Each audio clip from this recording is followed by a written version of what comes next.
Hello, আসসালামু আলাইকুম। সকাল সকাল লাইভে আসলাম আসলে একটা কারণে। লাইভে আসার কারণটা হলো এই মিজানের হোটেলটা যে ভাইরাল হয়েছে, আগারগা মিজানের হোটেলটা ভাইরাল হয়েছে। ভাইরাল হওয়ার কারণটা কি? কিসের জন্য মিজানের খাবারের হোটেলটাই ভাইরাল হলো? আরও তো খাবারের দোকান আছে, সেটা তো ভাইরাল হলো না।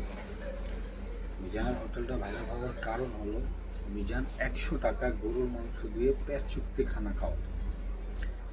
যেই খানাটা যারা রিক্সা চালক সারাদিন রিক্সা চালায়, দুপুরবেলা তারা পেট ভর্তি খানা পেত।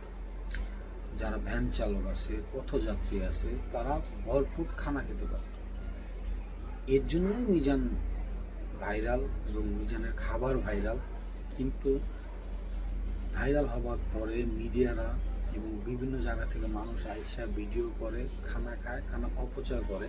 আর অরিজিনাল যারা খানা পরিশ্রম করে খানা খেতে আসে তারা খানা পায় না। আর যাদের জন্য মিজান আজকে ভাইরাল, তারাই আজকে খানা পাচ্ছে না। রিক্সা চালক সে বিভিন্ন জায়গা থেকে রিক্সা ট্রিপ মেরে আগারগা আসে খানা খেতে, এসে খানা পায়। কিন্তু সেলিব্রিটিরা